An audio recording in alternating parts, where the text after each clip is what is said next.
तिमी अहिले जहाँ छौ त्यो अन्तिम ठाउँ होइन, त्यो त केवल सुरुवात हो। जीवन कहिल्यै सिधा बाटो जस्तो हुँदैन।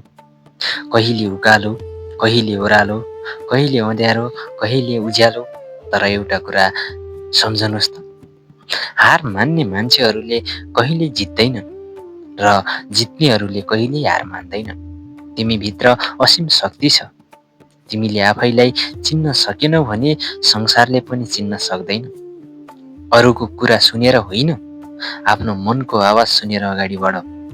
असफलता आयो भने डराउनु पर्दैन, किनकि असफलता नै सफलताको सबैभन्दा ठुलो शिक्षक हो। आज तिमीले गरेको सानो प्रयासले भोलि ठुलो परिणाम दिन सक्छ। त्यसैले आज नै सुरु गर। ठिक समय आउँछ भनेर कुर्न बन्द गर। समयलाई नै ठिक बनाउने जिम्मा तिम्रै हो। सपना देख्न डराउनु हुँदैन, तर त्यो सपना पुरा गर्न पसिना बगाउन तयार हुनुपर्छ। मेहनत बिना कुनै पनि सफलता सम्भव हुँदैन।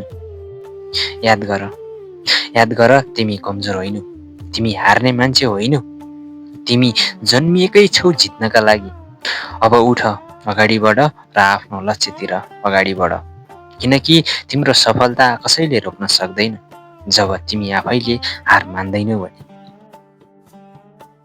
साथीहरू, आजको भिडियो कस्तो लाग्यो? जस्तो लाग्छ त्यस्तै कमेन्ट बक्समा कमेन्ट गर्नुहोला।